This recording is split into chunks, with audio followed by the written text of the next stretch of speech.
Hey, Nikki. Hey, Selena. And hello, everyone, and welcome to this week's edition of Extra Sugar. Hey, y'all.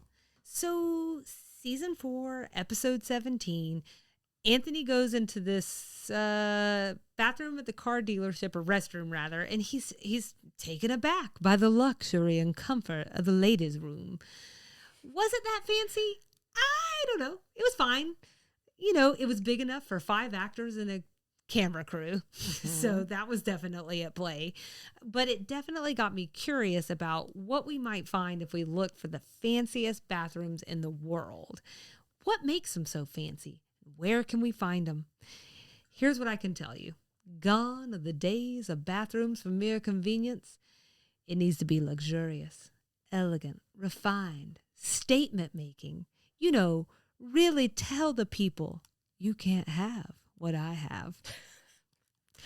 So, with that in mind, and thanks to the Brooklyn-based real estate and home improvement website Brownstoner, just want to give them credit for the history of the bathroom that they gave me. Oh, good. I thought we could go through a little things about bathroom history to cement how much things have changed over time. We don't stare at each other on benches anymore while we all go at the same time. It's adorable. So, you know, bathrooms have been around a really long time. And I think, you know, Nikki is alluding to some Roman baths, which is good because things like plumbing and sewers and toilets, even hot and cold water systems, rather, can be traced back to the ancient world, including Roman times. But like, I can't unsee the things that I read similar to what you're talking about right now about public bathrooms at that time. So like, it's impressive, but still, I'm not trying to be rude, just gross. Like, some of it was just a little gross. I can describe their wiping method if you're interested. You good? I think I'm set. Okay. You let me know if you change your mind because I can't unsee it. That's what I'm saying. Other things haven't changed that much. Public bathrooms, for instance, they talked a lot about how they were for poor people and money bought access to privacy. So, and if you think that sounds elitist, please tell me the last time that you think, oh, I don't know, Beyonce saw the inside of one. Oh, that's true. So, I mean, I know I'm going in them all the time and you're going in them all the time, but you know, we're not Beyonce. So, soap. There's another thing that really rose to the top for me. Been around forever too. Was used by Romans, Gauls, and Celts. It's interesting that both it and plumbing were lost for a while. Like, people were using it and it was there and then it was just gone. Plumbing doesn't return until the 1850s. I was sort of being put in the mind of like, if there really was a zombie apocalypse, like we would lose technology. And so I think there wasn't a zombie apocalypse. But if there were people who knew how to do plumbing and then those people disappeared, then that technology or that ability is going to disappear. So I liken it kind of to that. Soap, on the other hand, that was a little less clear to me when I was reading it, but plumbing we get back by the 1850s. Soap resurfaces much sooner in the 1500s.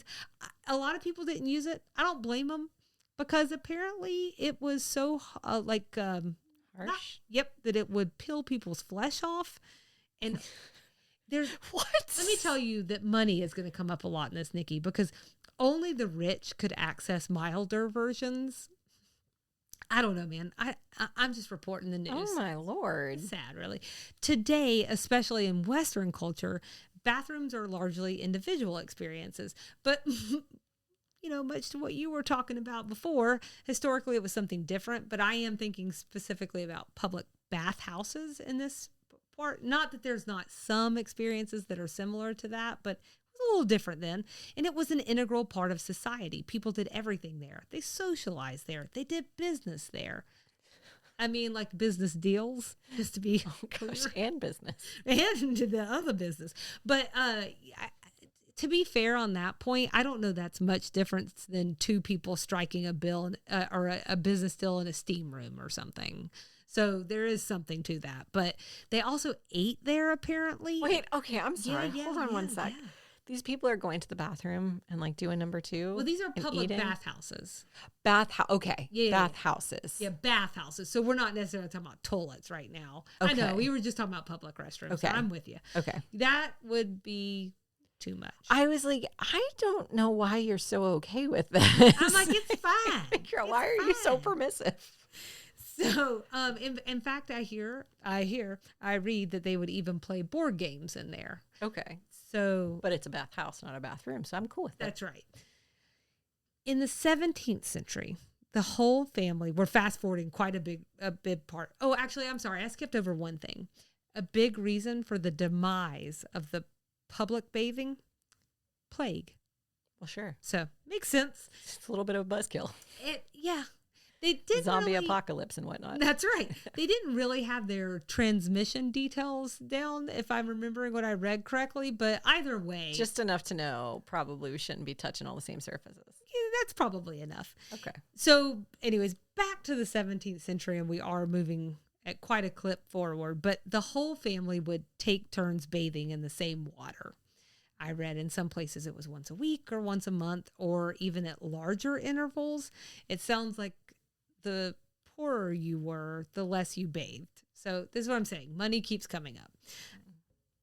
Until indoor plumbing was a thing, the bathroom situations were the opposite of convenience. Mm-hmm. So tubs were kept in the pantry between uses, chamber pots were under the beds, and the privy or the outhouse was out back. So that's like 3 things that are all in one place now, and they're all over the house.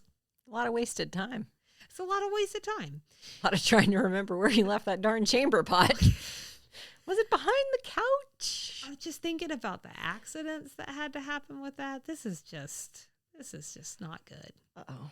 It's not long after indoor plumbing that we get the first packaged toilet paper. But I want you this does not feel long enough ago. 1857. It would take more than 30 years for it to find its way onto the roll, courtesy of Scott Tissue. Man, Scott's been around a long time with his tissue, or her tissue, but my guess is it's his tissue. Apparently, it was really hard to sell because people were embarrassed to ask for it. So, like, some places would keep it behind the counter, so you'd have to literally go ask someone for it. Almost would just rather smell like poo. It's like I don't know. Well, that's just how much time has changed. I think people were much more modest a long time ago, or they didn't want to be seen getting it off the shelves. Isn't it funny how they weren't that far removed from using the bathroom with other staring people? At each other?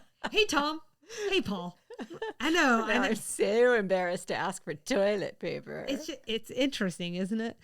So, any guesses when the modern toilet reaches the U.S.? To be clear, by modern, I mean very similar to what you would see in your own bathroom. A valveless toilet made out of vitreous china.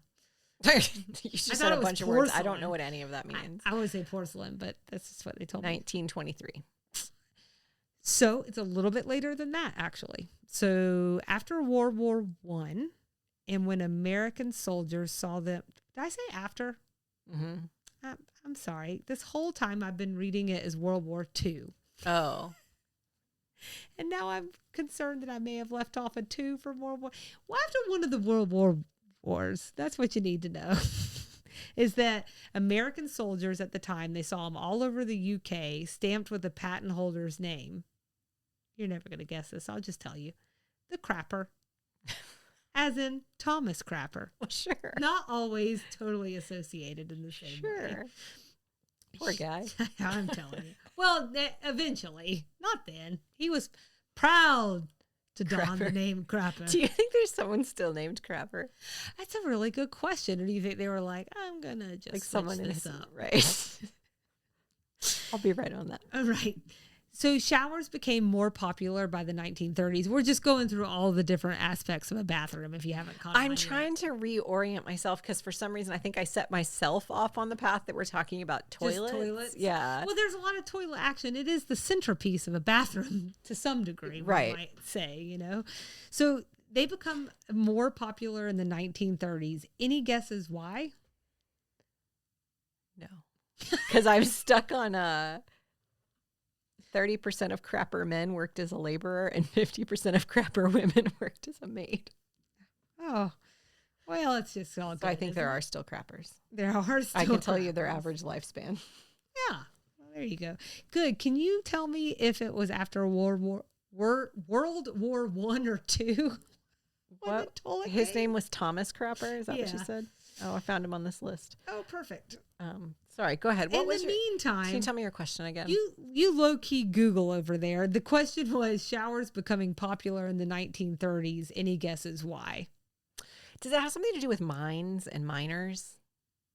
People who worked in the mines? I was with you. Okay. I was just trying to process the thought process there and go through Because they're that. covered in dust. I have read that in Oh. homes in areas where there are where mining is a huge industry, they have a separate shower situation because they keep the mine dust away from the rest of the family's living quarters. Well, that's really interesting. So that could Wrong, play into but it. interesting. Well, I don't know. I don't know the full history of the shower, so that could certainly be at play. From the article I read, it had more to do with longer commutes, and thanks to the automobile, meant compressed time to get ready in the morning. So there wasn't time for these luxurious baths. They needed to get going. I don't think the car really helped us all that much. I think it actually set us back. It's really something to consider, isn't it? So the rest of the world and even most of Europe trails behind us in bathroom advances. London only became completely indoor plumbed 50 years ago, and old privies can still be found in the backyards of row houses there. Oh, that's crazy. And I'm just going to say that, like, you've been to Europe, I've been to Europe. The bathroom situation is very interesting there. So everything's small. Very small. It's like It's all very small. You can tell it was an afterthought. Right, like which is because maybe that's true. I thought it was just because beforehand. I thought it was just because Europeans long ago embraced the idea that bigger does not always mean better, and a giant bathroom is a lot to clean. Yeah, they embrace that because they didn't make the space for it in ancient times. That's true. But I do agree with that, right? Like coffees, they're not venting over there, right. You know. So I definitely think that could be in the sauce, like why maybe they don't make room for it. Right. But I mean, even for me, I'm 5'2", and all of the sinks are too short for really me. small. Yeah, I'm like in a squat, like washing my hands. Like everything's like, you feel almost like dollhouse sized or something. I have this very vivid memory of being in Paris in an Airbnb sort of situation. And the toilet just was like no distance from the sink, and then being in the shower. And I couldn't figure out how to adjust the shower head. I think now it's because it wasn't adjustable. I had to literally crouch down to wash my hair. Oh my God. Mm-hmm. Yeah, that was fun. That does sound like a good time. They also had this weird, like, the shower would come from the sides of the wall, which I never fully figured. Like, I could never figure out how to get it to work. Every shower is interesting. Yeah. Yeah. Yeah, man. Yeah. I'm too simple for those things. I just want an on-off switch. Yeah, a lot. Well, and there's most of them are on electric water heaters. Oh, and so it's just like a whole different experience. I think for Americans, it's just the setup. We're is simple. Just different. We're just simple. So I thought that we could really quickly talk about if there's anything, if you were going to make your perfect bathroom right now, is there anything that you would just have to have in it? Heated floors. Oh, that's a good one. My mother-in-law got that in her bathroom before they moved, and it was really nice. It's very luxurious. It's very nice. And I also have to have a big bathtub. Okay. Those are your two non-negotiables in your perfect bathroom that neither one of us get to have.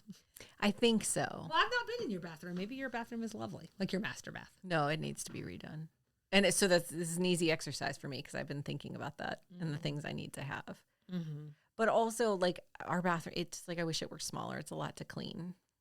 I was thinking about that. Like in the 90s, it feels like they just started making really big bathrooms, but not for like a purpose. Right. In our old house, Kyle and I had split vanities on opposite sides of the bathroom, which also was really lovely for both him and me. Like, it's not because I think Kyle's like a disgusting. galley bathroom. I wouldn't quite call it that. I'm not sure how I would describe it, but we were just like, I was on this side of the bathroom, he was on this side of the bathroom, and it was still like a square, like a wide area. But like, I'm not saying he's gross and I don't want to be around him. Actually, one of my favorite things I've ever seen on social media about like being married and sharing space with a man, is this person panning across the bathroom and it's just like covered in like a woman's crap. Like it's just all over the sink, like just makeup and hairbrushes and whatever. And she gets all the way to the end and she's like, I just really hate sharing a bathroom with my husband. He's just so messy. Like, why can't he put that away? And there's like one singular tube of toothpaste right in the middle of the vanity amongst all her things. And that's how I feel in a bathroom. I feel like I just take everything over. It is definitely more detailed on my side of the bathroom. Yeah. So I think the split vanity also I had forgotten was really critical. And I also really like a separate water closet with the toilet in a separate area from the rest of the bathroom. It's just convenient. That is all very fair. So I will say that if I was going to redo one, I think about having like a soaking tub or like a clawfoot tub, like where with the claw feet or whatever, just because I think they're really pretty. To the point of my friend, great, but it feels like you need support staff to get in and out. I mean, talk about your problems of slippery when wet. Spacious is nice again. I mean, there is a point to it, but like then you also need the appropriate amount of like shelving and cabinetry. And that is the thing that felt like it was missing in the 90s. Like we have this, but you have nowhere to put any of this stuff we're talking about. Right. And then I also have, like, this is something Casey and I both are on board with, which is probably, I think you're going to think this is really weird, but a TV in the bathroom as the person who just constantly needs to be entertained. I do listen to podcasts like while I'm showering, and it's just like, it's very hard to hear. I have to turn up everything really loud. It would be so much nicer if I just had a TV right there in the shower with me. I hear it. They also, and they have those systems that you can have that in your shower now. So is it a weird ask? Yes, but I'm not alone. And that sometimes is the best thing that I can ask for, is not to be all out alone as Nikki looks at me like I'm a total weirdo across the table. And it's then just quiet. I just like, that's the one place where there's not noise. You're a parent.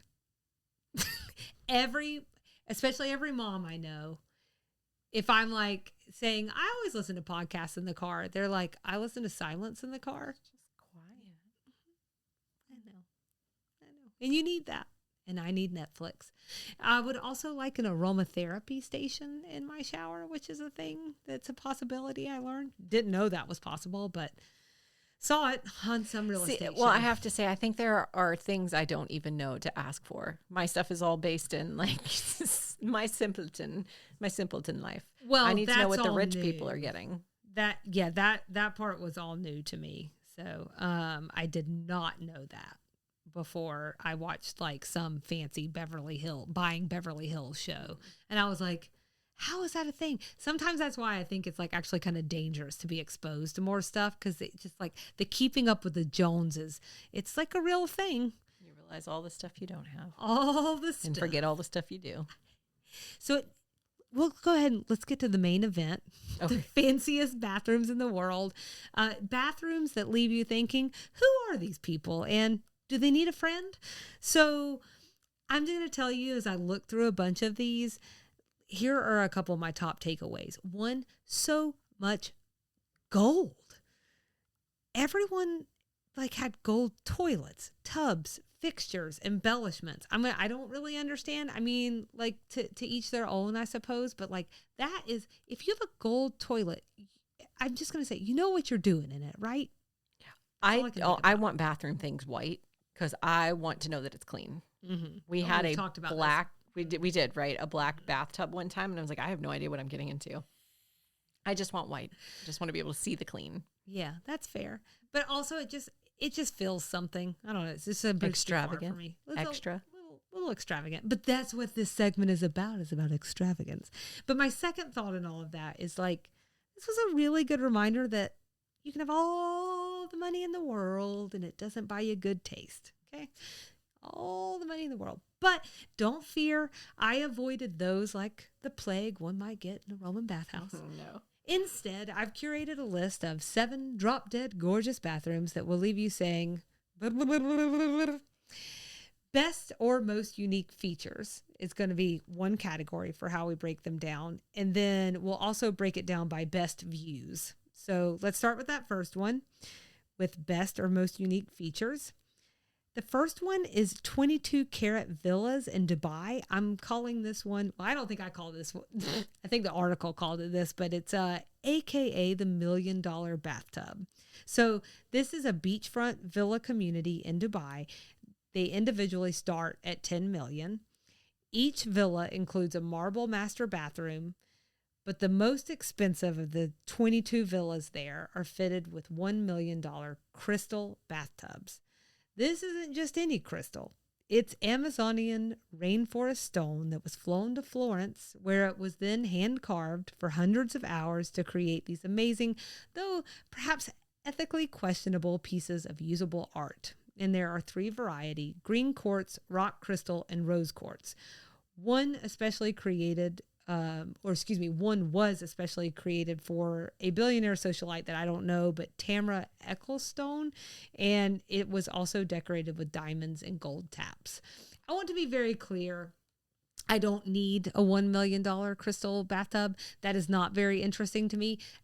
This is definitely under the category of like, I've just never seen a feature like this before. I should also say we're going to link to these. I can only say so much. It's really something that you have to see. I have to tell you, the green one is stunning.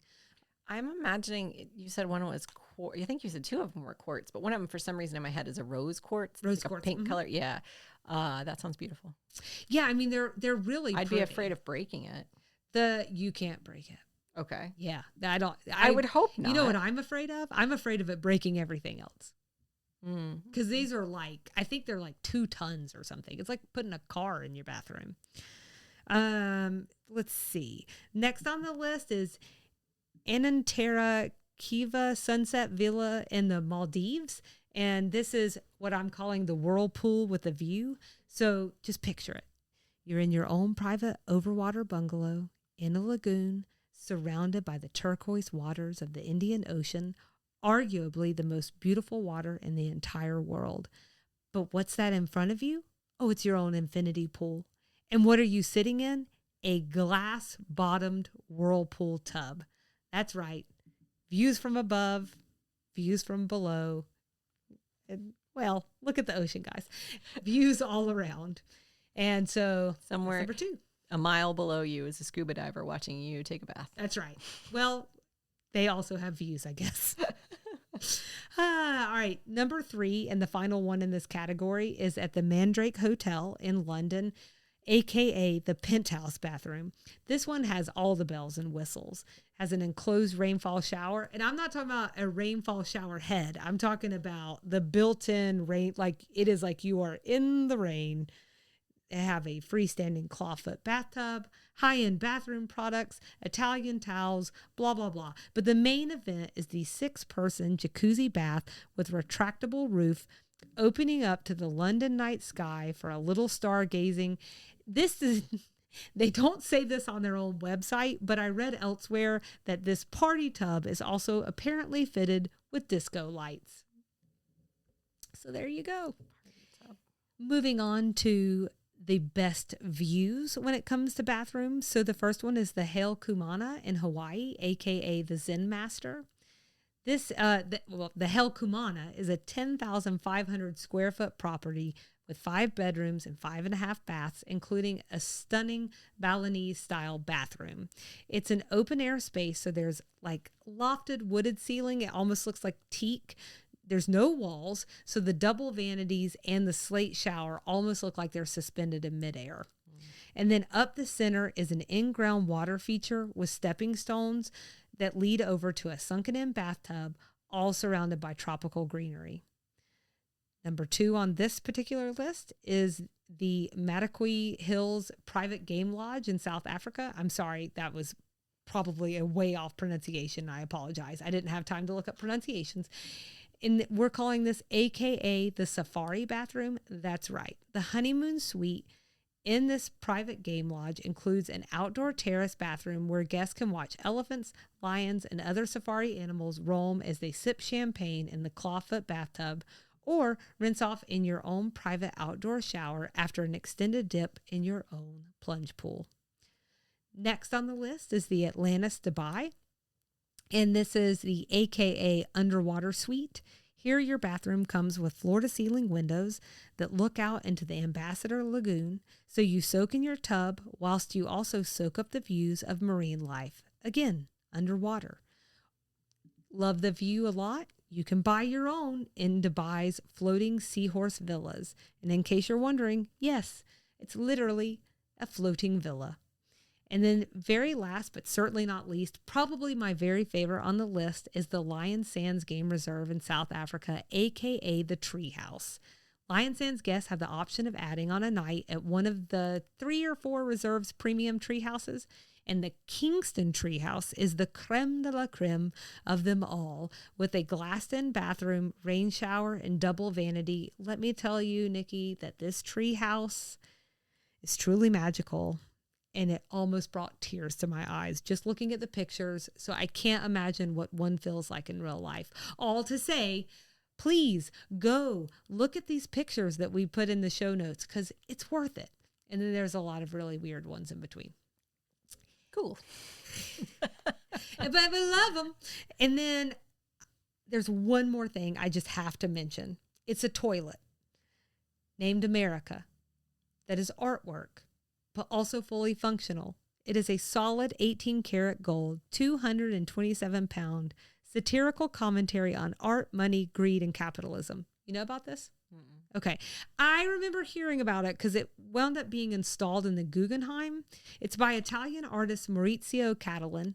He made it in 2016, and it gets put on the 5th floor, like to be used in the Guggenheim to make a statement. This commentary that he's trying to make about wealth and, you know, gaps in wealth and all stuff that's true. It's an interesting way to do it.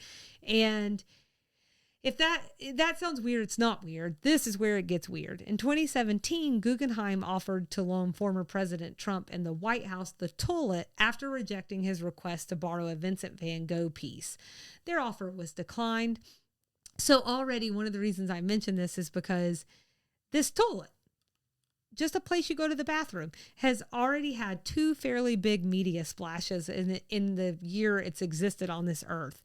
You know, making a splash, probably not the best word for a toilet, but you get where I'm going. Then in 2019, it was displayed in the former family home of Winston Churchill. But here's the thing. It was stolen within days of arrival. Several people have been arrested, but no one has been formally charged. Police believe it was the work of a criminal gang. While the investigation was still ongoing as of last year, it's likely that the toilet was destroyed and melted down into golden bars that would be worth somewhere in the range of $1.25 million. If it had just been the artwork complete, it would have been worth much more, around $6 million. If you're thinking what I was thinking, which is that the artist was probably behind the notorious heist, he denies it, but apparently also praised the work as a kind of Robin Hood-inspired action. But like, if anyone knows where the toilet is, DM us. I'm sure we could work something out. Today, I'm going to take us out with a little poetry. Okay? May your showers be like rain, and may your tub be freestanding. And whoever finds the golden toilet, why, you've really stuck the landing. You know the drill.